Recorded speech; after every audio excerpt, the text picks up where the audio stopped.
Why Not? A queer podcast. Thank you to our sponsor, Pineapple Healthcare, an award-winning primary care clinic right here in Orlando. Pineapple Healthcare offers mental health counseling, HIV, STI testing and treatment, and specializes in care for the LGBTQ plus community. Open Monday through Saturday. Call today at 407-553-6336 and schedule your appointment. Pineapple Healthcare, better together. Hi, everybody. I'm Rick Todd. And I'm Jeremy Williams, and you're listening to Wine, Why Not? A queer podcast. episode 173. It's very weird. I don't know if you're having this sensation, but Jeremy's like actually sitting on the other side of this door from me, and I heard you talking before I heard you talking. Yeah, same. And I'm trying to focus on you coming through the computer and not you coming through the wall. Very weird. Yeah, but it's good. It's good to see you here and over there. Yeah, it's good. It's good to be seen. Yeah. So how are things going? How you you have a different background. I You wanna do. talk about that real quick? Yeah, sure. We can talk about that real fast. So this is one of the rooms in the. If you can't tell from the neon sign, this is one of the rooms in the New York apartment. We're up here moving Dylan in, and so this is where I am today. Yes. And on behalf of me and the late great Taylor Swift, welcome to New York. Welcome to New York. I don't mean late as in died. I mean she's just late to everything Like, she goes to. Where have I been? I just heard that Red Mesa Cantina closed like 5 minutes ago. I heard this. Aw. And so then I was like, I'm just not up on any of the news. No, she's still with us. I hear I just, TikTok. She's late got to everything she goes to. She's busy. She's got a busy She's life. planning a wedding. What are you going to do? Yeah. She's got preseason football games. She's very busy. Busy. Haters going to hate. Am I right? Hate. That's why you got to shake it off. Shake it off.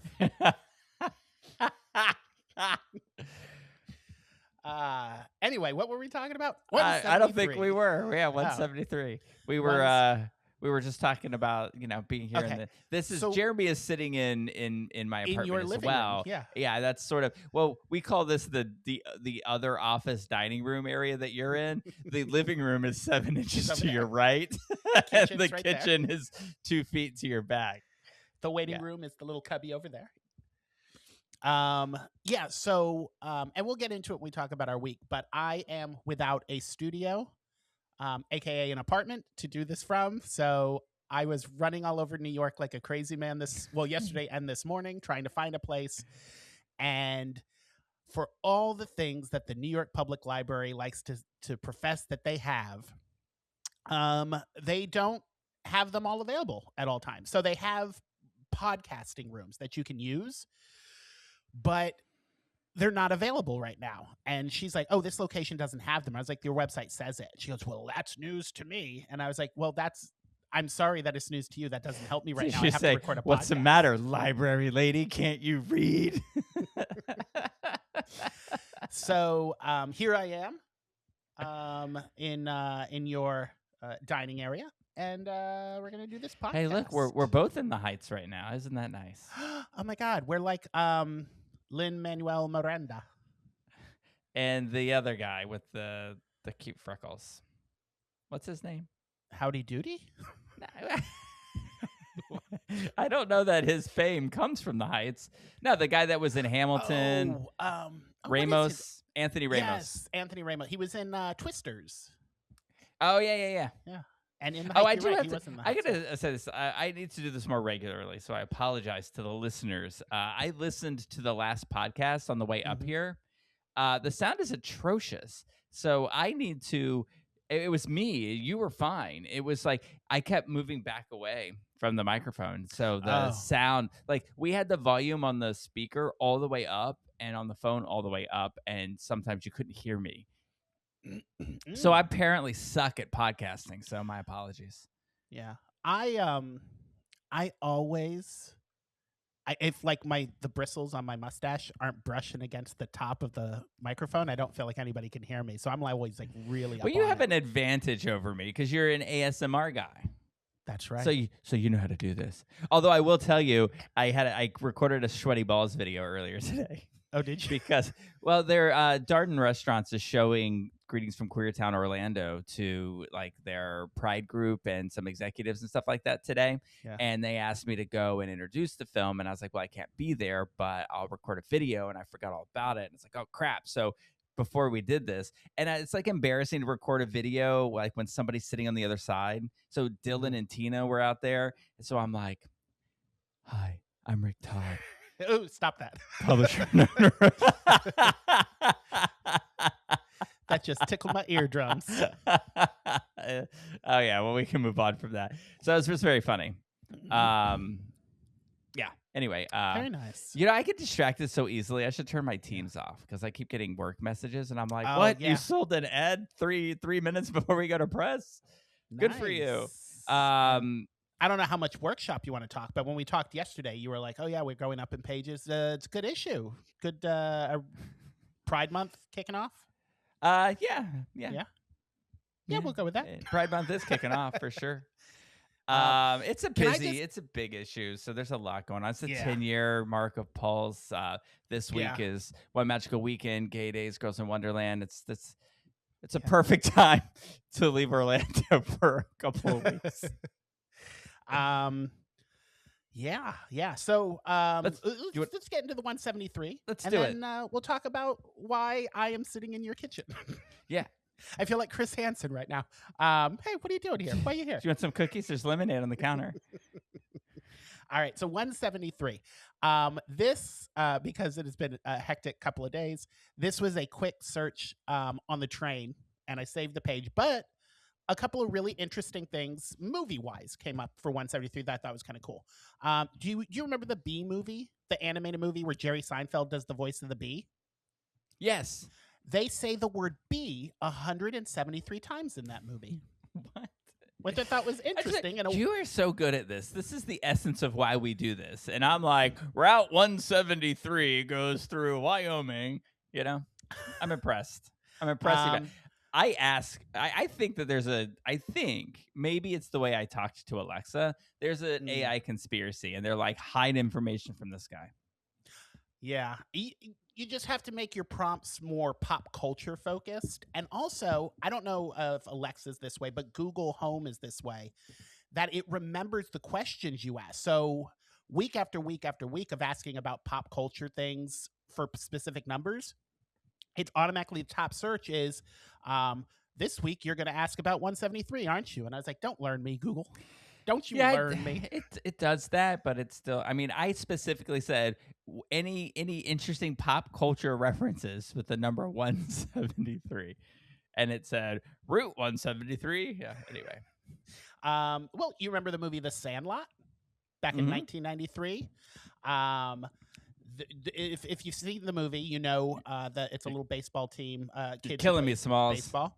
Yes, I had a T-shirt that said that once.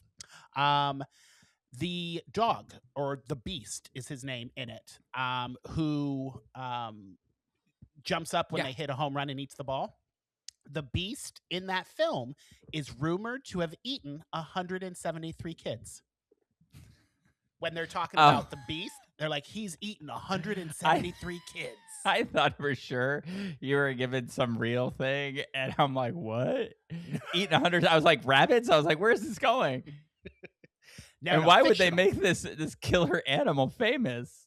Fictional dog, the Beast. And then the last one I have from True Blood. Did you watch True Blood when it was on HBO? No, I'm sorry. And the reason why is because Anna Paquin's accent was so fake, I could not do it.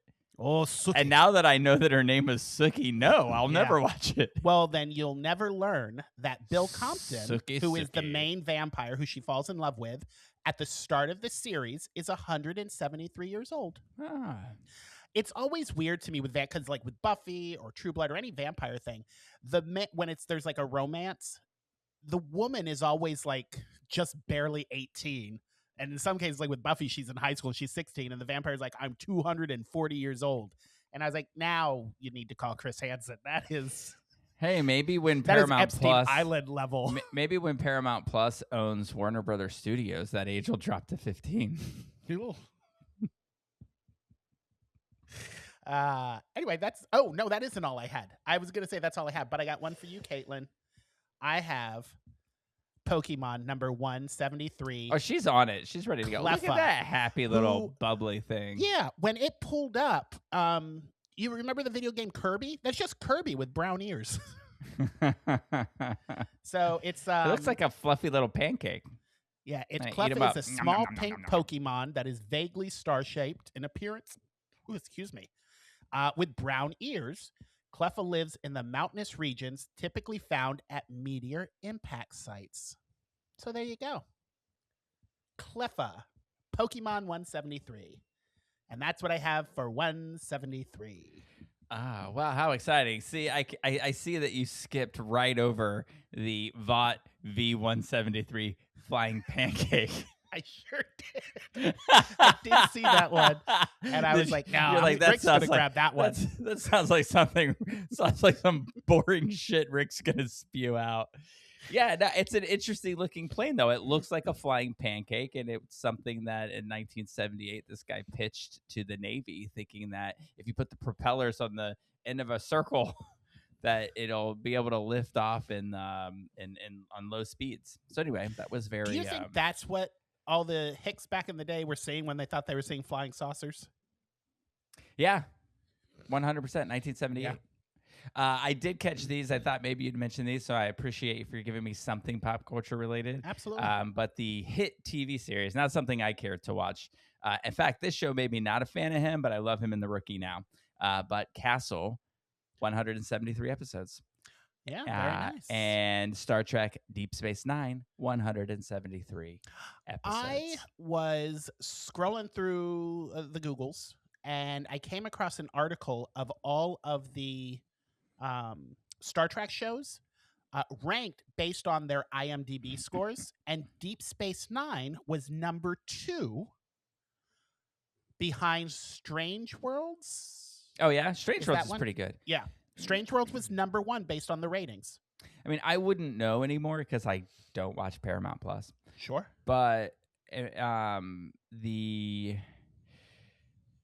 I would rank Voyager as number 1. I don't know if you're a Star Trek fan or if this means anything to you, but Voyager was my favorite Star Trek ever. Yeah, I'm Star Trek fan adjacent. Oh, okay. You and Ryan, huge Trekkies. My Yeah. dad was a huge fan of the original series, like obsessed, loved it. And then my older brother was a fan of New Generation or Next Generation. Yeah, Next Generation wasn't really for me. Ryan loves Next Generation. I just think like the whole holodeck thing was a cop out. Yeah. Because it's just sort of like, oh, we can only tell so many stories, this way. So let's create a thing where we can go anywhere and anytime.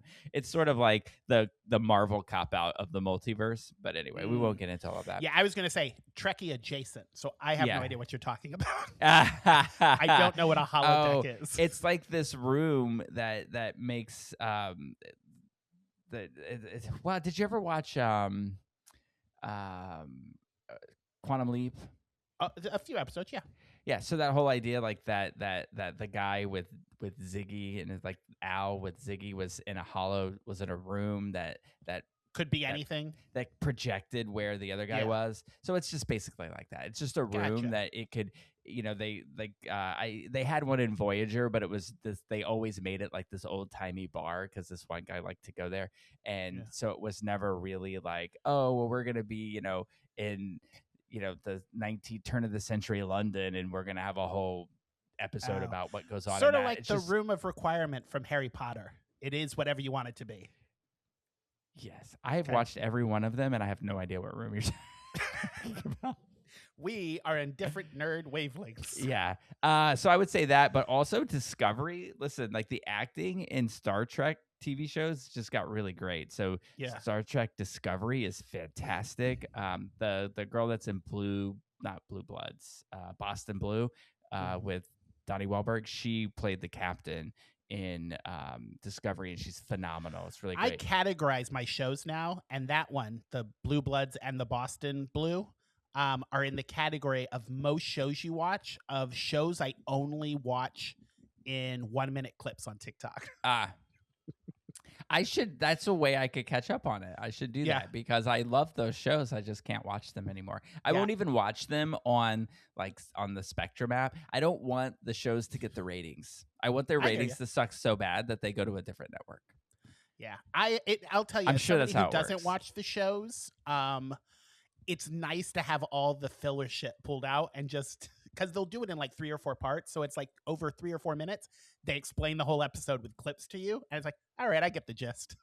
Move on to the next one. All right, here we go. 173rd episode of Friends. Okay, so last week was the one with the sweater, right? Yes. Okay, so the next one is when she tells Ross that he's going to be a dad. The one where Rachel tells ... Yes. So some of the subplots going on. Monica is pushy and is annoyed that Chandler won't jump the line at the airport check-in. Oh, for because their because they're on their honeymoon, and the couple in front of them, it's like, we're on our honeymoon, and they get all the free shit, and it makes everybody It's one of my favorite lines from Chandler is when Monica finally snaps and she yells, and they're like, "Who are you?" And Chandler's like, "We're you, just 30 seconds late." Yeah. Yeah. Some interesting facts about that episode, I'll let you know, is that parts of the episode were rewritten because, and then rewritten after the 9/11 terrorist attacks, because what the original plot was supposed to be was that Chandler and Monica got arrested and detained at an airport because Chandler pointed at a sign stating that it's illegal to joke about bombs at airports. So he says to a TSA agent, "You don't have to worry about me, ma'am. I take my bombs very seriously." So they all agreed that it would be in poor taste after that. So they did it, and then they had to reshoot. Bright Kaufman and Crane.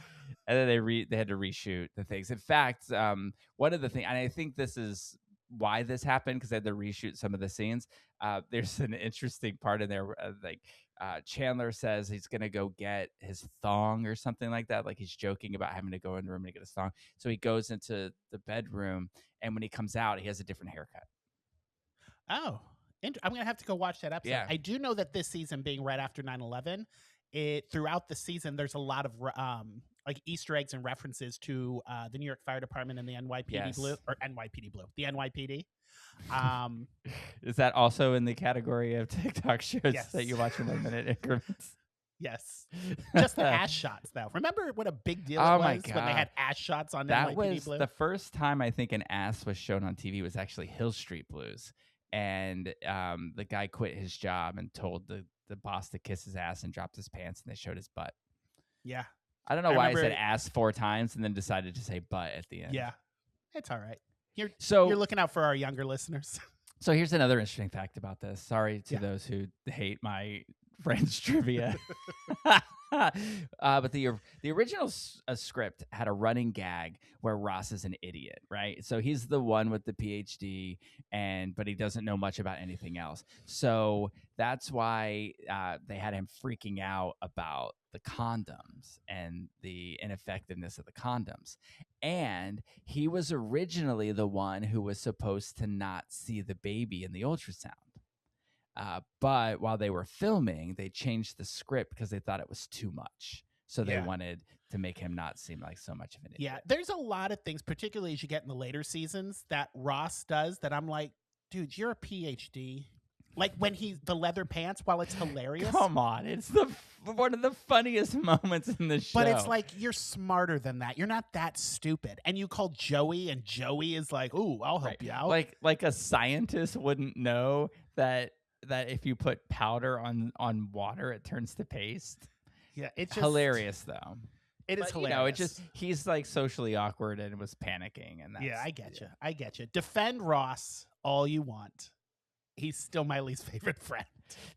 I noticed this when I watched them, when I watched all these episodes in a row, and I thought it was very weird, and I felt like there must have been a choice behind it, but it doesn't explain that there was. But in the opening scene of this episode, Phoebe is wearing a sweater that looks just like the one that Ross and Tag have.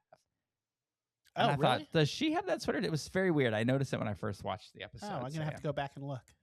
All right, so I'm going to cut it there. That's enough Friends facts. But here we go. I think you got a good shot at both of these. maybe, maybe not. It just depends on how well you know.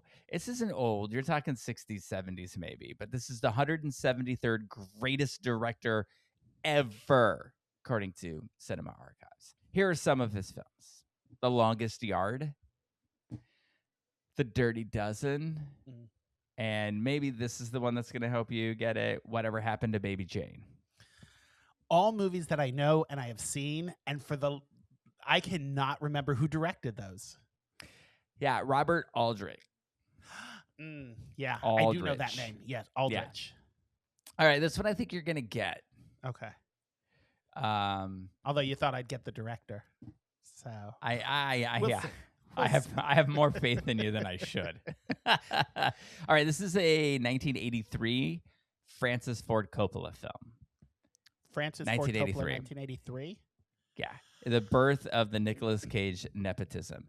It stars Matt Dillon and Mickey Rourke and Nicolas Cage, and this is it's about Rusty James as the leader of a small dying gang in an industrial town. He lives in the shadow of the memory of his absent older brother, the motorcycle boy. His mother has left, his father drinks, school has no meaning for him, and his relationships are shallow. He's drawn Is that into one more. Rumblefish? Yes. Oh, okay. Yeah.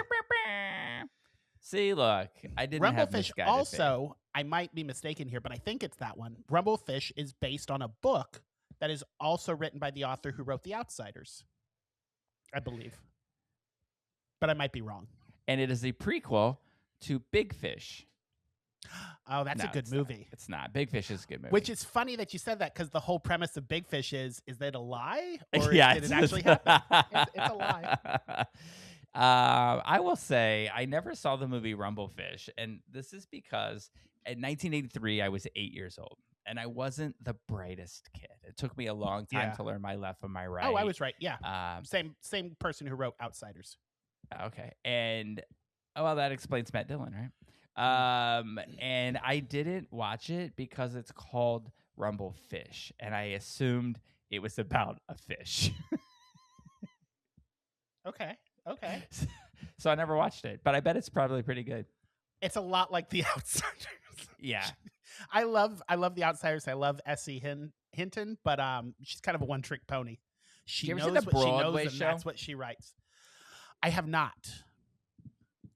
It was one of those that I was like, oh, I want to see it, but it's not like I was pressing to see it. I'm kind of different than you with Broadway shows. Like, there aren't a whole lot of shows that's like, I have to see that. It's like, if I see it, great. If not, okay.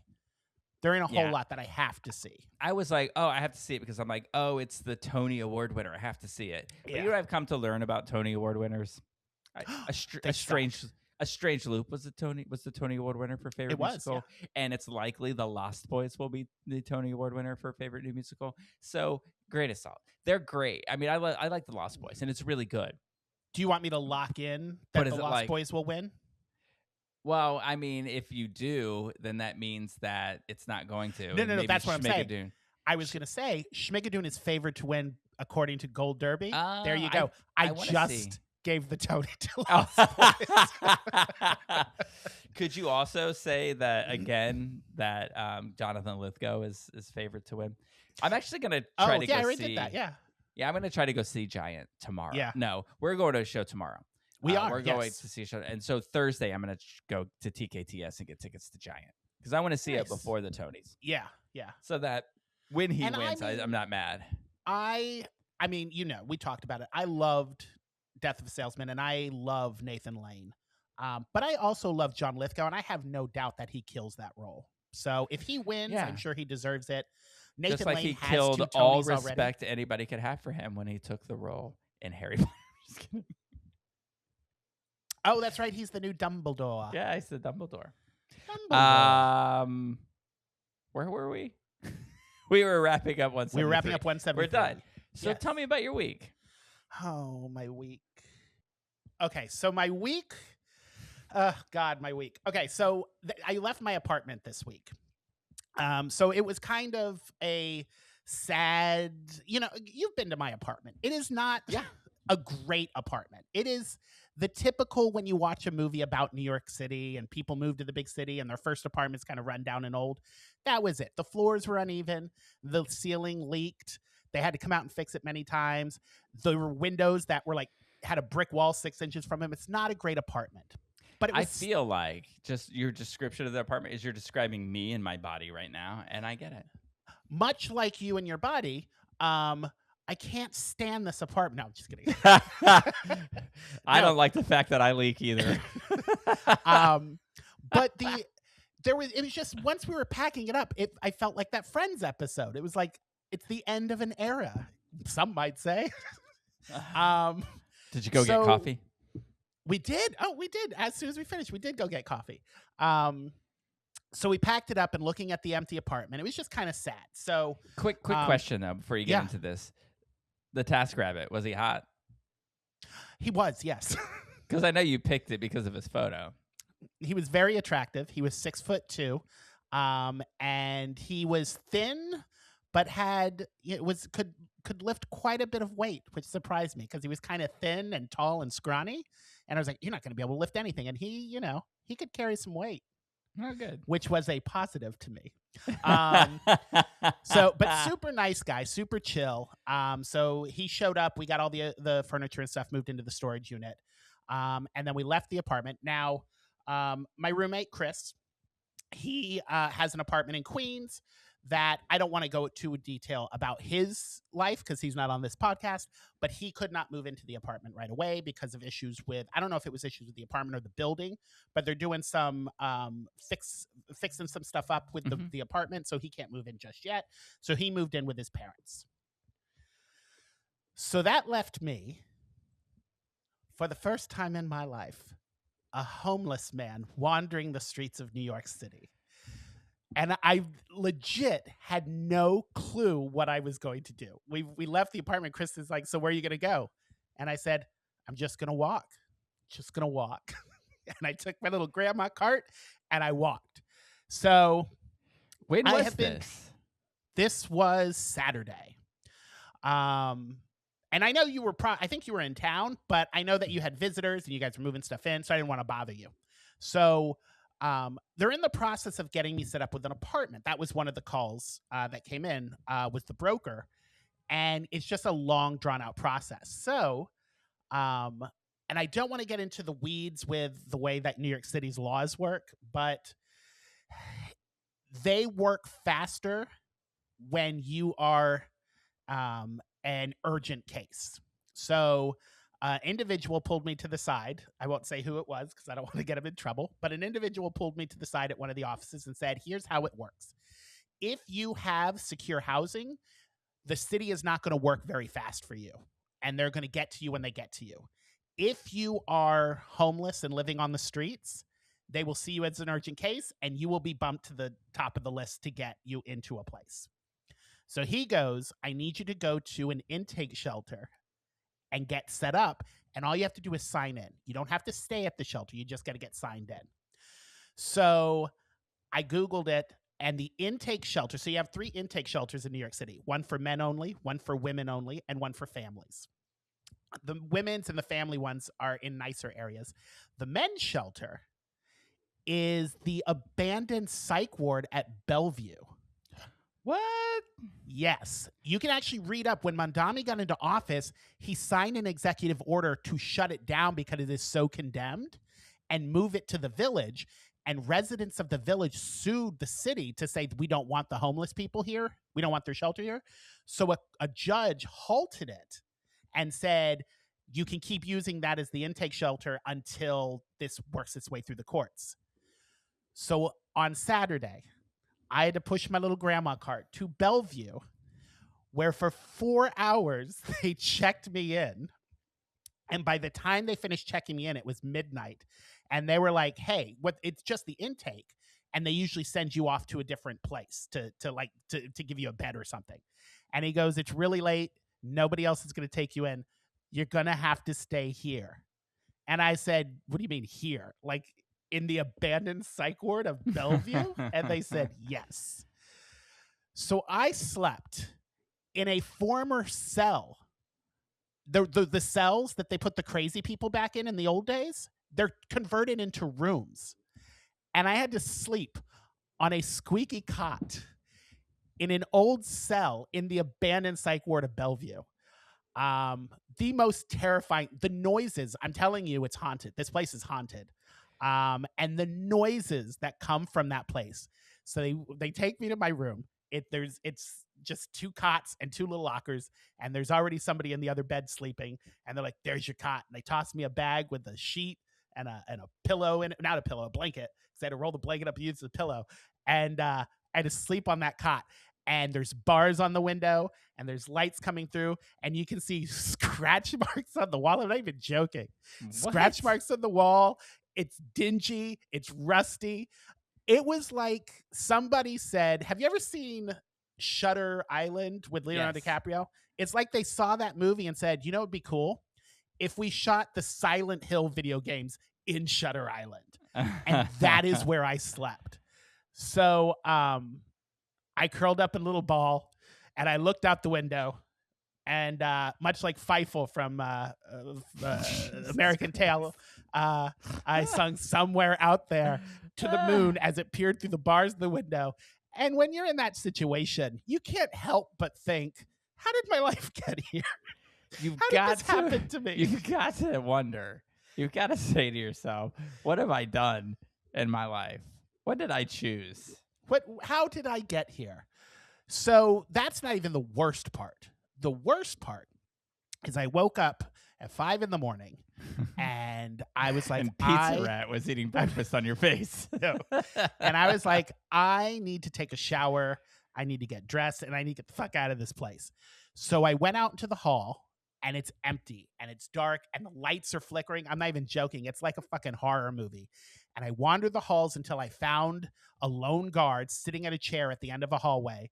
And I said, are there bathroom showers that showers I can use? He goes, yeah. And he pointed down this hall, make a left, make a right, blah, blah, blah. So I found the bathroom. I go in.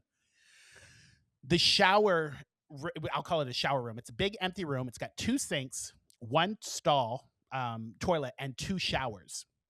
One of the showers is broken. Like the tiles are all falling out. There's no use in that one. And then there's another one that is kind of old and gross and disgusting and has a shower curtain that's just hung by 3 shower curtain rods. The rest of the little holes are broken on it.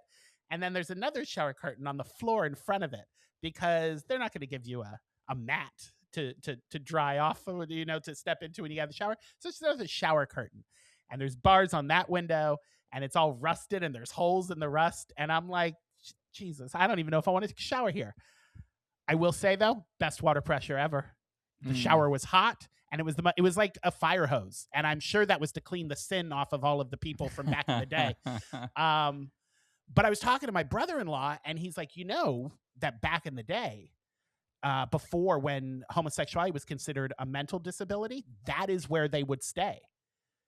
That they would put them in those kind of places. And I was like, so in honor of Pride Month, you're just that's how I started going Pride back Month. to your heritage. I went back to my roots. I just was able to leave without the lobotomy that they gave everyone back then. So I ended up leaving, and they sent me to Brooklyn. So I've been living in Brooklyn for the last couple of days. Also a shelter, because it's taking them forever. They're going to put me in a hotel room until they get my apartment set up, but it's taking them forever to get the paperwork done for the hotel. So they're like, you probably have to stay in the shelter for a couple of days until we get everything done. So I was in that shelter. And this one, the one in Brooklyn, thumbs up whoever runs Brooklyn, because it's in a nice neighborhood. It's next door to a Whole Foods. Like, okay, good. It's clean. The food sucks. That's probably why it's next to a Whole Food. The food that they have there sucks. But the bays are set up like basic training. I feel like I'm back in basic training, because it's just the beds and the lockers, and then a bunch of guys just sharing stories until they come and do wellness checks, because apparently people kill themselves in these places. So they do wellness checks throughout the night to make sure you didn't kill yourself. So I made some friends there, really nice guys. Met some crazy people who like to scream at walls, which are not as good. So the biggest pain in the ass is, and this takes us to trying to get time set up for this podcast, is I have my little grandma car. I have it brought it in. Oh no, they pushed it over there. That I push around because I have stuff because I'm not that homeless. This sounds terrible, but for the last 4 days, I don't feel like a homeless person. I feel like I'm cosplaying as a homeless person. You 100% sound like one. I know, but I feel like I'm cosplaying because it's like they're all walking around with just the shirt on their back. And I'm like, well, I have 2 storage units with my shit in it. And I'm pushing this grandma cart around because I'm like, well, I need my bathroom stuff and I need clean clothes and I need several pairs of Uggs because I don't know what Uggs I want to wear to work that day. And I've got my laptop and I've got all my stuff nice and neat in the cart. And like I walk into these places like, oh, hey, do you guys have a room for me? Can I have something by a window? And they're like, dude, these are all homeless people. You can't, this isn't like the Ritz. So when you get on a subway with your cart full of all of your stuff, do people like walk away and like do they avoid you? No, because I don't look homeless. I look like I went grocery because it's got a little canvas bag. So I fold the little canvas bag over top. So it just looks like I went grocery shopping. Because that's what everybody uses to go grocery shopping is the little carts. Well, all the old ladies do. So I don't want to carry a bunch of bags. So anyway, so now that's where I'm stuck right now. I have a phone call that's supposed to be coming in today from the VA where they're going to set me up in the hotel, and they're just dragging their feet, and it's driving me nuts. But in my head, just so I keep my sanity, I have decided that this is just undercover work for my book that I'm writing. And all of these stories will come in handy when I write my book. You know what you should do is you should go to that bus stop and see if you can find that lady and see if you can stay at her place while she's away at nursing. Crazy lady. Oh, I didn't even think about that. No, she'd probably stab me once she found out I was one of the gays. But in all seriousness, don't stay at. Why wouldn't you call me? I just don't understand why you would choose to sleep in hell rather than just inconvenience a friend and say like, "Hey, can I come or at least come here and shower?" Or something. Like I'm just gonna say, I don't smell like if shower. you that was the other thing. They gave me a welcome packet, so they give you like a toothbrush and toothpaste and deodorant and soap, and I've got a big bag of that stuff, like the stuff for the apartment, and I still took it because you never have too much of that stuff. And then I felt bad about it because they tried giving me like free shower shoes. I was like, I've got shower shoes, and like here's some towels. I was like, well, I've got towels. It's okay. But they take really good care of them. But yeah, I see what you're saying. But yes, I knew you had guests here. I didn't want to bug you. Part of me, like, I know this is terrible. Maybe this is just how my mindset so I don't go crazy. Part of me is looking at it like it's a cool adventure that's going to give me stories. And then part of me also feels a little, and I love Chris. If he listens to this podcast, you're still my best friend. But part of this is he pissed me off with the whole way this thing worked out with him getting his own apartment instead of us continuing to have an apartment together. So part of me wants to make him feel guilty, and he does. You should have, and he feels guilty about it. And I was like, no, it's while he was in the shower. He had to take a shit while he was showering, and now he won't live with you. Well, I'll just say, and you know what? Even what's even more ridiculous is you have keys to this place. Oh, I do. Yes, I do. So just know you don't have to stay in a shelter. You're always welcome to call and say like, hey, I need some. And that's nice of you to say on the air. We'll talk off camera all the and guests we'll see leave. what you say. Yeah, I know. Off camera, I was like, all right, I'm like, now. On camera, Rick was like, sure, you can stay here, but only between midnight and 6 a.m. Sorry, hobo, you gotta go. Go check in and come back and stop and bring me some food on your way. No, it's fine. I will say, whether it's you or any of our listeners in New York who want to take me in, they did restart my food stamps because when you're poor and homeless, they give you food stamps. I will buy groceries to whoever takes me in for a few days. Well, I mean, regardless of all of that, I cannot in good conscience let you sleep in a shelter unless you truly desire to do so. Look, Oh no, I I mean, got my stories. when I'm people are good. when people are here, like this is what one thing about New York, like I remember this from when I lived here before, is that people help each other out. Like, when it's time to move, you don't like necessarily just sell all your stuff. Or if like somebody new to the building moves in and you're like, oh Yeah. hey, do you need furniture? Because I got stuff you can take. Like people are just really nice and helpful. And I cannot in good conscience just hear this story and Yeah. just say, okay, buddy, good luck. See ya. No, like seriously. Yeah. What's funny is that's kind of how me and Chris parted, because he was in his car and I had my smaller TV and I said, "Can I just throw this in your back seat?" And he said, "Yeah."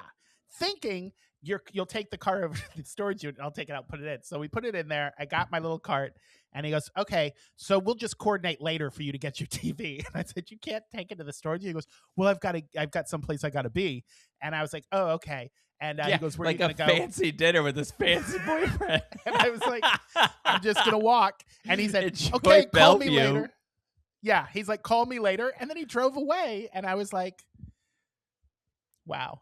And I was like, then when I was in Bellevue, I was texting him the whole time. And he's like, "Are you trying to make me feel guilty?" I was like, "A little bit. I'm here because of you. I just want you to know that." And I was like, "If you don't hear from me in the morning, the ghosts got me." I mean, where is he staying? He's staying at his parents' house. They don't got a couch? I mean, they would rather you That sleep in a is- jail cell? That is a Like, conversation you and I can have off yeah, camera. sorry. I'm not getting into his personal business. Oh, but okay, all yeah, right. it's not an option. Gotcha. Not an Gotcha. option. Moving along. How was the rest of Um, your week? That was my week. Oh, I will say that one of the things that was kind of like, we went down to the bodega our last day when we got coffee, and I said, "Hey, we're moving out," and the bodega guy seemed really bummed. He's like, "So we're not going to see you guys anymore?" And I was like, "Well, I mean, not Chris. He's moving to Queens." I said, "I'm just wandering the city, so you might see me." And what's funny is he's seen me twice since then, because I had to go to the storage unit and stop in to Then get a you coffee. put out your cup and you shook it. I'll be on the corner if you want to come drop some money in. Oh, that's about I'm on the Oh. corner.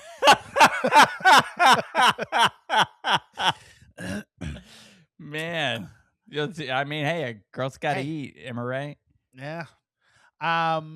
So yeah, so that was What's nice. the name of that? What's the name of that sandwich or that burrito you would get there? Oh, the Hungry Man. Yeah, I'll be at the corner earning my hungry man. For those who aren't watching the video and are just listening, we are making certain hand gestures that are Yes. sexual in nature. You know what? If you are just listening and you're like, I want to know what that hand gesture was, head over to Watermark Out News YouTube channel. Yeah. Or go to our website and watermarkoutnews.com and click podcast, and then you can just watch the videos from there, and you can see us do this. Yes. So I made notes, so I just want to make sure I hit all of the notes. I wrote these while I was sitting on my cot in hell. I would have died. I would never. They would have showed that to me, and I would have been like, I'll take my chances on the subway.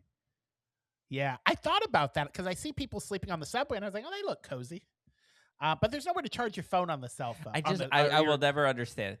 I mean, I was here. Just yeah. Yeah, it's fine. Jen, plenty of room on that couch for you and Jen. Blah blah blah. Upgrade. Oh, Shutter Island. Mentioned that. Cosplaying homeless. Nope, I hit all the beats. All right. All good right. deal. How was your week? Well, I mean, I don't want to say now. Come on, rub it in my face. I do want to say really quick before I did, because I was like, I'm gonna definitely talk about this on the podcast. So I called all of my family members just in case they listened, so they weren't surprised. And they were all very concerned, and they're like, "Listen, you gave it a good run. It's time to come home." I want to tell you this, people's first reaction. I get it because I was just listening. You and I have not talked about this. I just heard you telling Dylan about it. Just so you know, since then, Dylan and I have been texting, and I was like, we need to. We need to take him in. Yeah. Did Caitlin just leave? Oh, she disappeared. It's still ticking though. All right, maybe she'll come back. Anyway, so we've been texting about that, but then Danny sent me a screenshot of something that said that Red Mesa just closed, and I said, "That's the second most shocking news I've just heard." But it doesn't quite beat Jeremy sleeping in a homeless shelter. And he immediately was like, "What? Oh my God, he should go back to Georgia and save some money for a while." Or I was like, "It's fine." It's just a temporary thing while he waits for his thing. Anyway, so I think people's first reaction is like, "What happened? You went there, you've been there a year, and now you're homeless." No, it's just you're in between. It's the in between. Yeah. And that's why I say I feel like I'm cosplaying homeless, because it's like a stayover for something I know that's coming. And I don't want to drag this out because we've been making humorous anecdotes about my life, but some of the tragic stories of people I've met in there. I mean, there was a kid whose parents abandoned him. I don't want to give everybody's drama away, but there was a kid whose parents abandoned him, and his uncle would beat him up every day, and he just had enough and left and had nowhere to go, just grabbed his backpack and walked out of the house and ended up at a shelter. And guys who just got out of prison and have been living in the park, because when you do your time, they let you out and they're like, "All right, go figure something out." And there's no structure or a system in place to help these people get back on their feet. My light just tilted. So it's we've been making light of it, and it's funny, but this has honestly made me want to kind of go into social work and just because like I said, I feel like I'm cosplaying and living in these people's shoes for a few days that do this for years, and it's tragic that we just ignore them on the subway and in the streets. You know what it is? It's that episode of Golden Girls where they went and stayed at that homeless shelter, and Blanche talked to that one kid all night. You're Blanche. God, I am Blanche. Oh my God, it's funny how you can be every Golden Girl, and it just depends on the episode. And Blanche clearly from the you're B. homeless Arthur. one. I am B. Arthur in most. I am absolutely B. Arthur. I am Blanche in the homeless one. I am Rose when she thinks she has AIDS. Remember that episode when Rose thought she had AIDS? Oh my God. So you guys are going in and out for me, and but I could hear you, so I know when not to talk, which is great. So good. I think anyway, we're all back now. I have monopolized this whole conversation. That was sadly funny. The reference to Rose. But yeah, no, I mean, there was a time when we bought a house and we were waiting on the house to close. It was supposed to close, but it didn't close for like another week. And like we would say, "Oh, we're homeless." We weren't. We did a trade out for a hotel, and we had a hotel. Yeah. That was cosplaying home. Like you're legit staying in a shelter. The offer is always there. If you're in trouble and you need some help, I'm here to do that. So my week. Oh, let's talk about some real problems. I know, right? Well, they started construction at the house, nice. which is nice. They started construction. You all came up here to bring Dylan stuff. Yeah. Nobody's there. But I think he's probably really happy that I'm not there, because like they would do something and I'd come home for lunch and then I would text him and I'd be like, "What's this?" And then he would be like, "Oh, it's this." And I was like, No. Fix that. So then I go, because I went home and like there's this huge opening for the closet door. And I was like, why is there a huge opening for the closet door?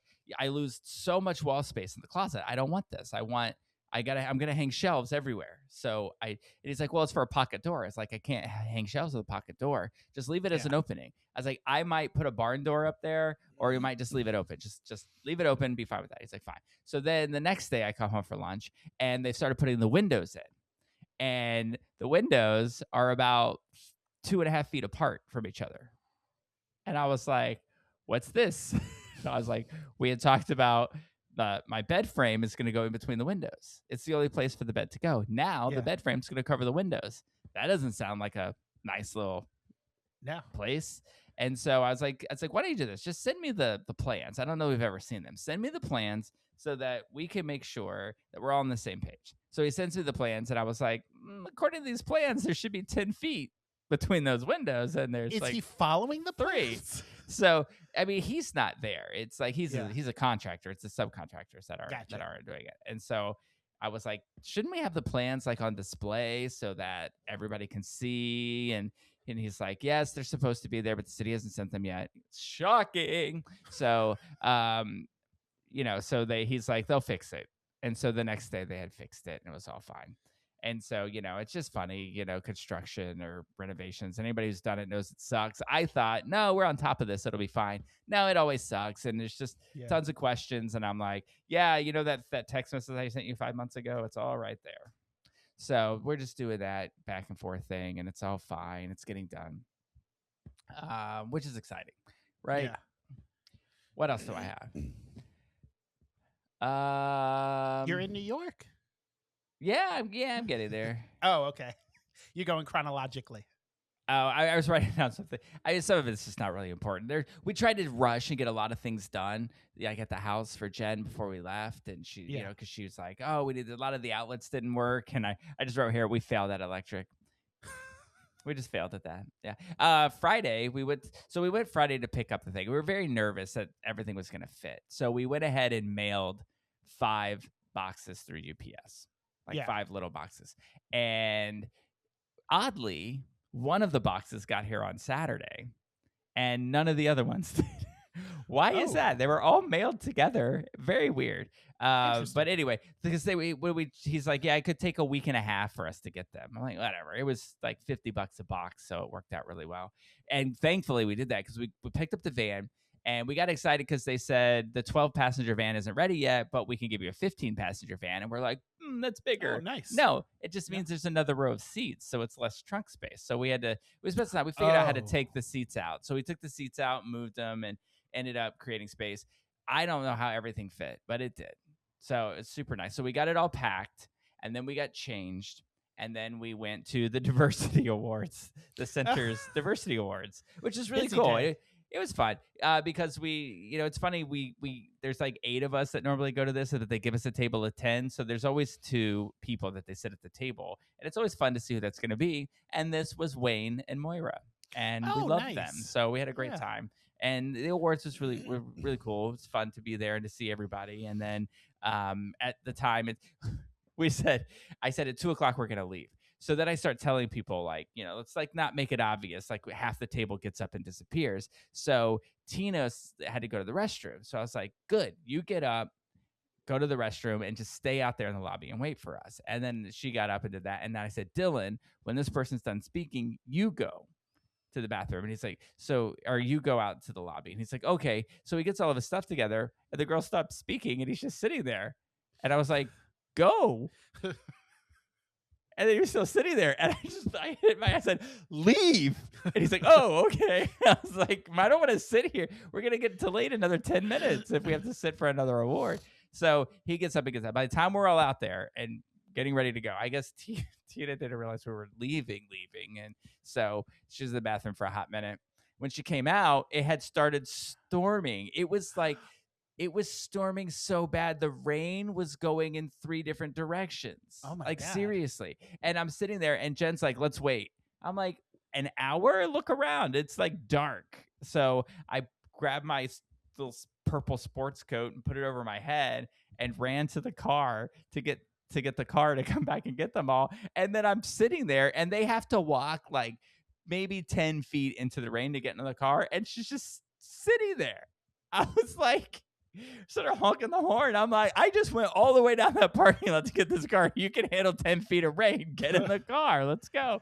I was like, I just didn't want to wait. I wanted to get on the road and get going because I knew we had a long road ahead of us to drive this huge van to New York.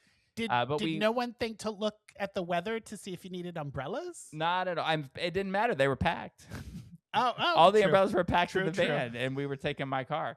And so, so we get to the house. We get it. We're in there. We're ready to go. We get the dogs loading in, and those poor dogs. They had no idea what they were in for.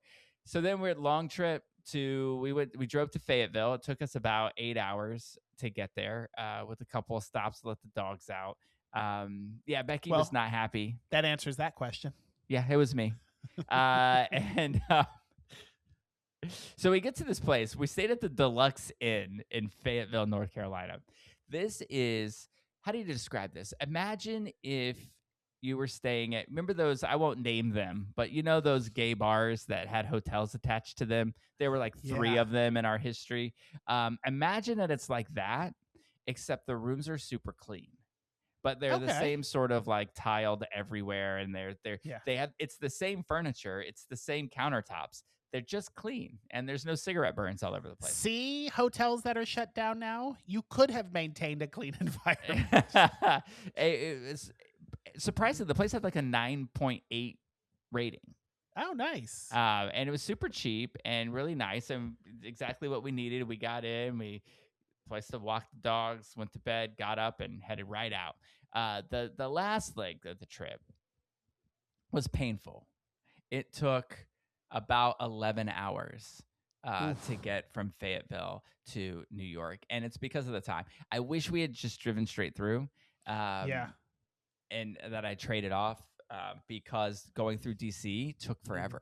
It was just bumper to bumper Yeah. for When over I an hour. did it, and I did it with a U-Haul, I stopped just outside of DC and got up like at 6 in the morning and drove through DC, and it was a lot easier.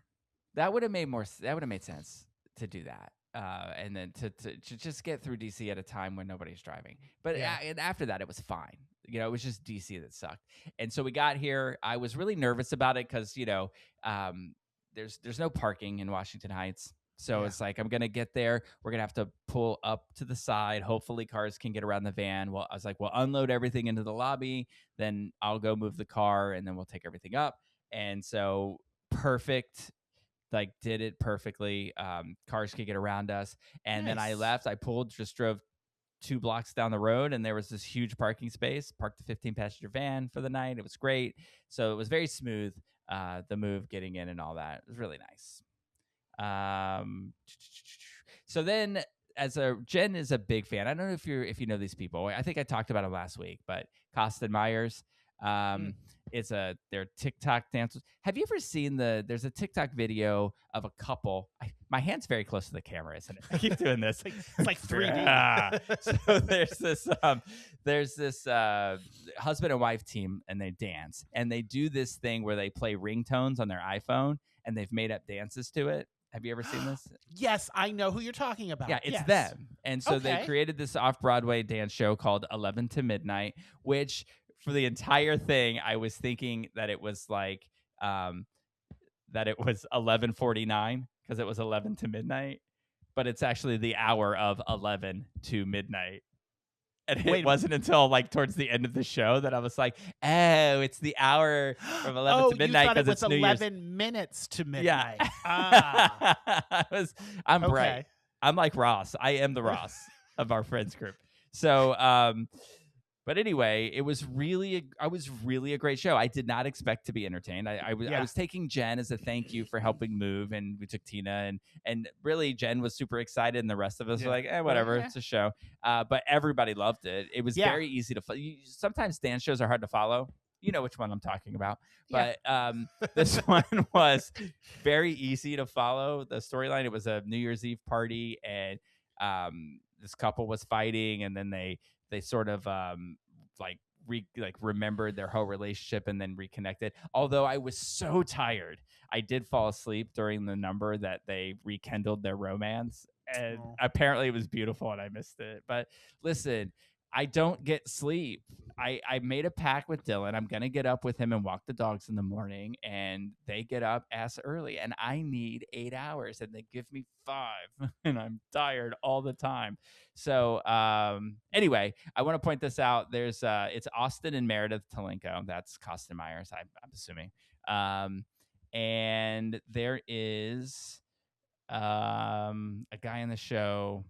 His name is Tyson Hill. Yes.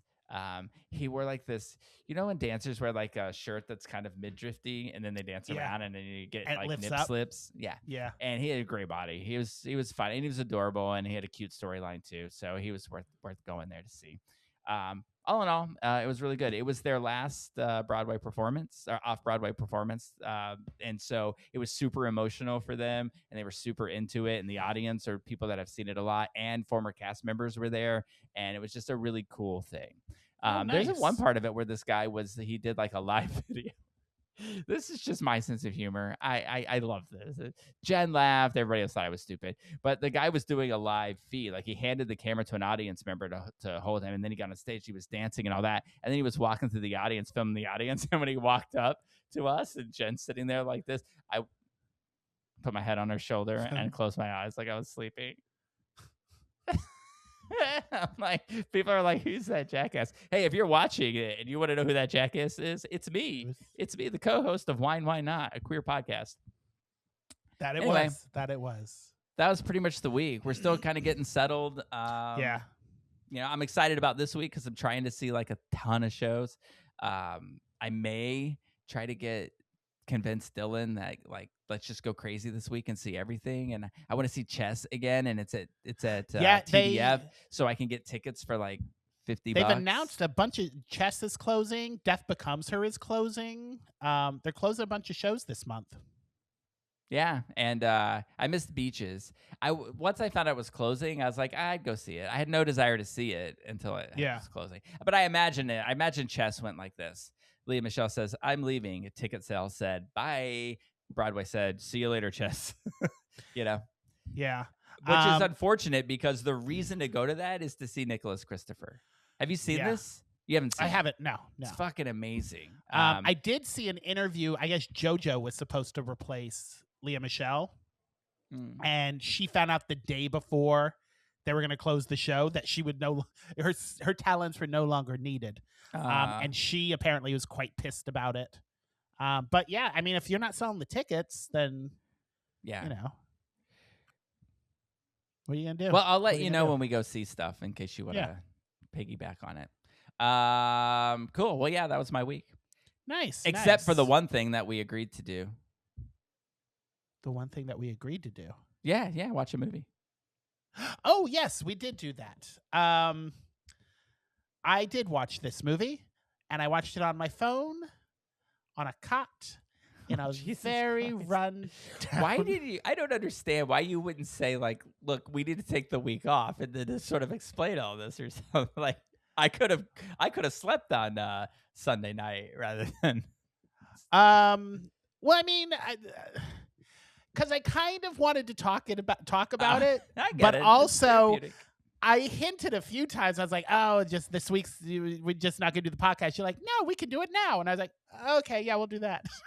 So, I mean, it's I'm just terrible at straight out saying we can't do it. I'm like, "Oh, you know, it's tough right now," and you're like, "Oh, well, we can do it tomorrow morning." I'm like, "Oh, okay." I don't know why I'm Jay Leno when I answer you. Oh, okay, yeah, we'll do it tomorrow, yeah. But I don't want to disappoint people. Oh, so. Life is hard. And like I'm sleeping in an abandoned cell for. Oh my God! Could you imagine if I was like, "Yeah, let's do it right now," and I pulled up and I'm live from Bellevue That's Hospital. some Blair Witch Project shit. I'd be like, "Tell me where you are, Jeremy. Tell me where you are." I'll tell you what, it sucked, but as I was telling my mom, she was like, "Just come home," and I was like, "No." If anything, you gave your mom a heart attack. This is one of the greatest stories. Like a year from now or a couple of years from now, when I'm telling people, you know, my time in New York, this is going to be one of the best stories. I kind of want to reach out to Mom Donnie and be like, "Hey, I spent the night at that shithole you wanted to close down. Do you want me to talk to Congress?" Or not, whatever New York City's equivalent, the council. You're like, you'd rather go stay in one of these like little camps that they're like. You'd rather stay in that Jersey camp than like seriously. than Like, where are the ICE folks? Can I stay with you? But I mean, it sounds like the conditions are much the same. Yeah. Anyway, so we watched the film. We watched the movie. We watched the movie. So we were gonna watch Dog Day Afternoon because we're gonna watch the movie because we're going to see the play tomorrow. We're gonna see the show. Yeah. But I knew I was going to be tired, and Dog Day Afternoon seems to be like a movie that's filmed without air conditioning, and I thought, let's see something a All little movies newer. from the 70s are. Yeah. So I was like, let's see something a little newer. And so a movie just came out on HBO Max, right? It was Yeah. HBO Max. Yep. Called Miss You, Love You. Yes. Starring Allison Janney. Janney and Andrew Reynolds. And I love everything Allison Janney does. And I do too. so I was like, this is a must see. So I thought, let's see it while it's hot. Yeah. Allison Janney is like Laurie Metcalf. It's 100%. like everything you are in is, you know, that even if it's not great material, you are going to be amazing in it. Yeah. Have you Which seen is that funny. What's that movie about the girls' camp?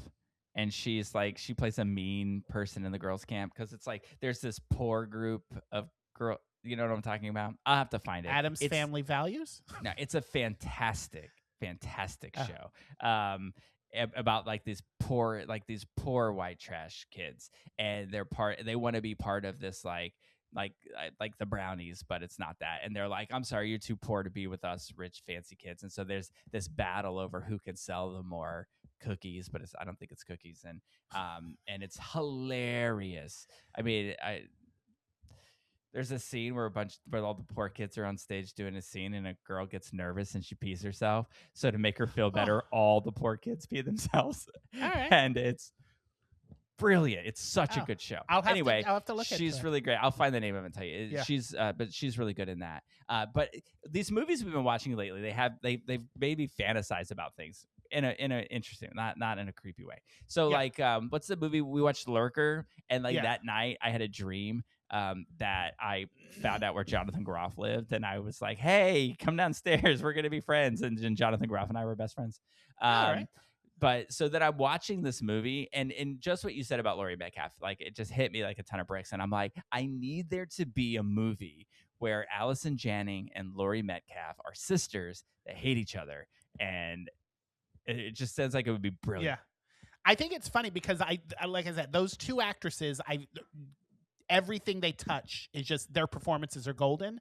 And they a couple of years ago were head to head for the Academy Award for Best Supporting Actress. Mm-hmm. Allison Janney was in I, Tonya, and Laurie Metcalf was in Lady Bird.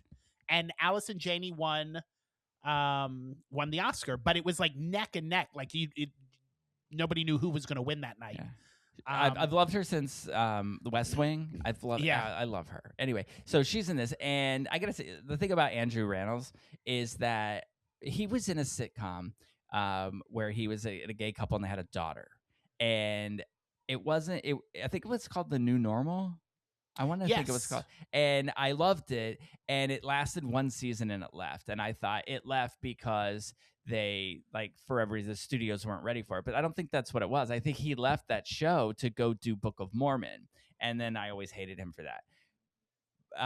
And so I've always kind of been like, when it comes to him in shows. Yeah. But except for the Book of Mormon, I will say that was a brilliant career move. I believe it's one of my favorite songs, and he's great. And then but seeing the two of them in this, it's an interesting show because it really is mainly just the two of them. Yeah, it's very much, and we've watched a couple of movies this way where it feels like you're watching a recorded play. Yes. It's very much like, it's not like a big action film. There's not a lot of big set pieces. It's them in the house, and it's just conversations. And can sometimes be very dull and boring, but Allison Janney, like I said, everything she touches gold. And she's great.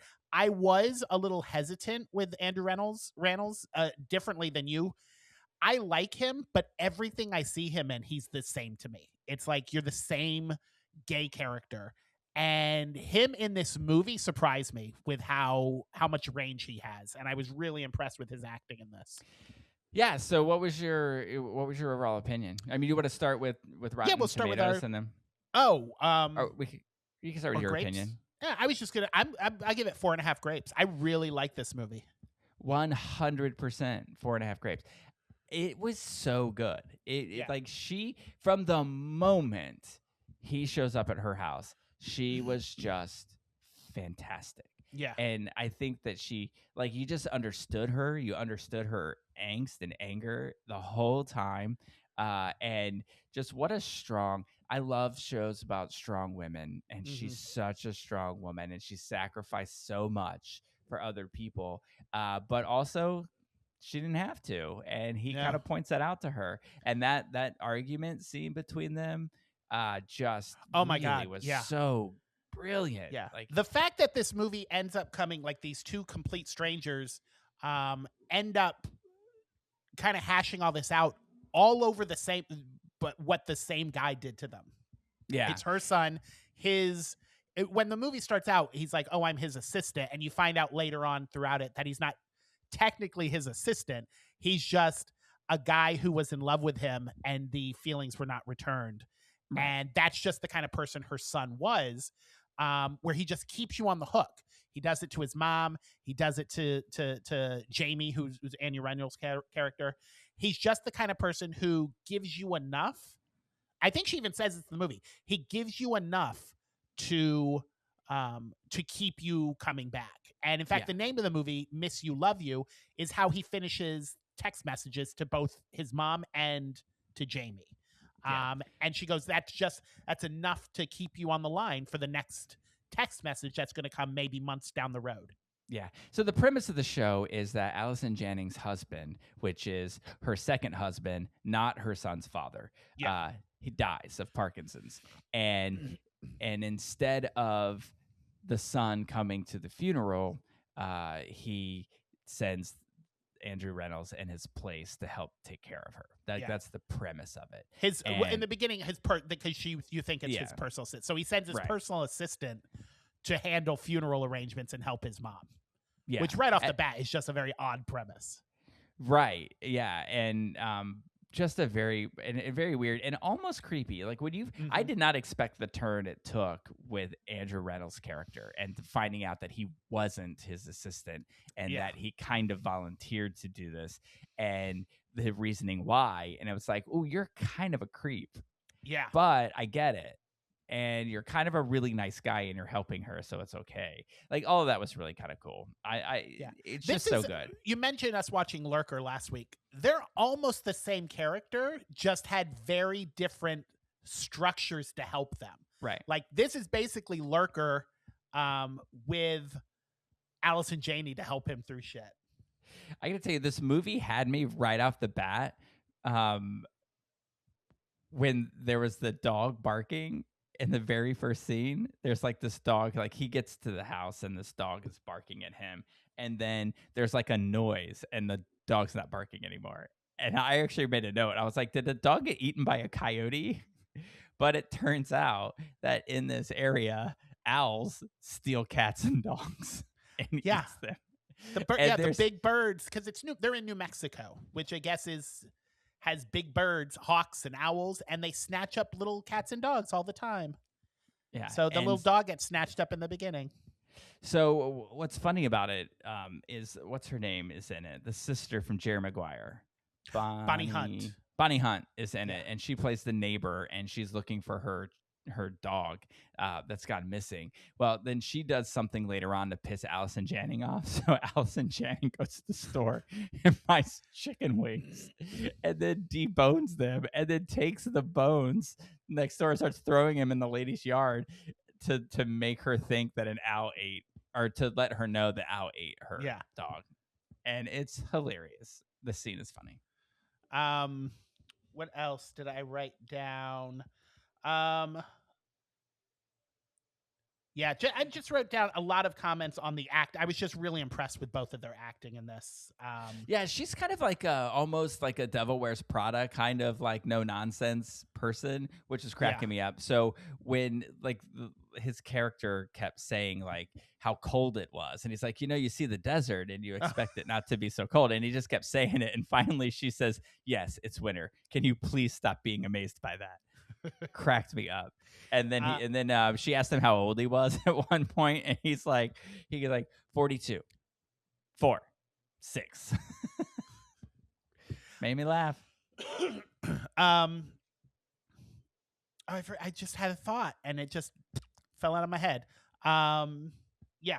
Oh, when they finally get to the point where she finds out that not only is he in love with her son, but that he's been kind of coaching him into, you need to protect yourself. And, if you don't have to go to your mom because her husband died, and you need to protect your own sanity, and I'll go. But he volunteered. He didn't even, the son didn't even ask him to go. He volunteered. I will go and I will assist her in whatever she needs helping with. You just take care of yourself. First of all, the balls of, I get that they have her and her son have a kind of a screwy relationship, but the balls to do that is just mind blowing. Like, I would have lost my shit. But from that moment, when she just kind of starts using him like an assistant and ordering him to do things around the house, was cracking me up. Yeah. But she got mad. Yeah. She got mad. Yeah, she did. Anyway, so, you want to do, what do you think? I was going to say Rotten Tomatoes on it. There's no audience score. It's just there's only because critics. It just came out on Friday, so it's only been out less than a week. But this seems like one of those type. Everybody loves that. The critics love what Allison Janney does, so I'm going to say they gave it a 95. Yeah. Do you remember what Lurker was? Lurker was in the 90s, right? I think so. Yeah. 88. 88. It's almost 90, but I feel like it should be higher than that. It should be higher than Lurker for sure. How many did you write down? How many critics? Because it's a TV movie, so it's usually less than theater. I'll just look it up real fast. Talk amongst yourselves. Yeah, because I know that one was out and it was doing the Lurker was doing the independent scene, and critics love that shit, and there's probably a lot more critics that watch Lurker than this. Yeah, you think so? Yeah, it's it went TV up one. Movie. It went up one. It's 89% now. Oh, okay, all right. More reviews coming out, I guess. 19 reviews. And 19? There's fewer than low. There's 19, and there's fewer reviews, fewer than 50, which is why there's not an audience score. But just glancing at the audience ones, they're like 4.5, 5 stars. Oh, okay, yeah. So it probably has a good rating. Masterfully acted, 100%. Yeah. See, Lurkers had 119 reviews, so from critics. Well, there you go. Well, and this just came out. Lurker's been out for a while. Yeah. But yeah, I loved it. Check it out. If you have HBO Max, definitely check it out. If you don't, I would say that this is worth sign up for a month. There's other things on HBO Max to check out. I haven't watched the last episode, but I've been watching Half Man. Oh yeah. Have you been keeping up watching it? No. It was so intense. Don't watch it. No. It gets even it gets even worse. It's good, but the characters get even worse. And every time they do something stupid, I'm like, Rick would hate you all. All right, so when you finish it, just tell me if he stabs the guy and kills him, and then I'll watch it. Okay, I will. Oh, so next week we're going to cover Dog Day Afternoon, and we're going to talk about the Tonys. Yes? Yes. Tonys are... Oh, really quick. I can't believe... It's been a week, so I forgot totally about this. So going back and forth to the storage unit, the storage unit I use at the end of my block, the Tonys use it. So really? I keep going and when I was putting stuff in there, there's a crew there, and they're pulling all like the seats and the tables and these big signs that say Tony Awards, and they're pulling them all out of these storage units. And I was like, do y'all work for the Tonys? And they're like, yeah, we're getting stuff set up for the show. And I was like, oh my God, my storage is right next to the Tonys. So I thought that was kind of interesting. Steal one. Yeah, I'm going to grab some. Like, it's my souvenir. And they're always blocking the alleyways in the storage unit and pissing me off. So I should take something. They owe me. Anyway, we'll talk about the Tonys next week. Yeah. Anyway, the siren's going off. So until then, the cork is back in the bottle.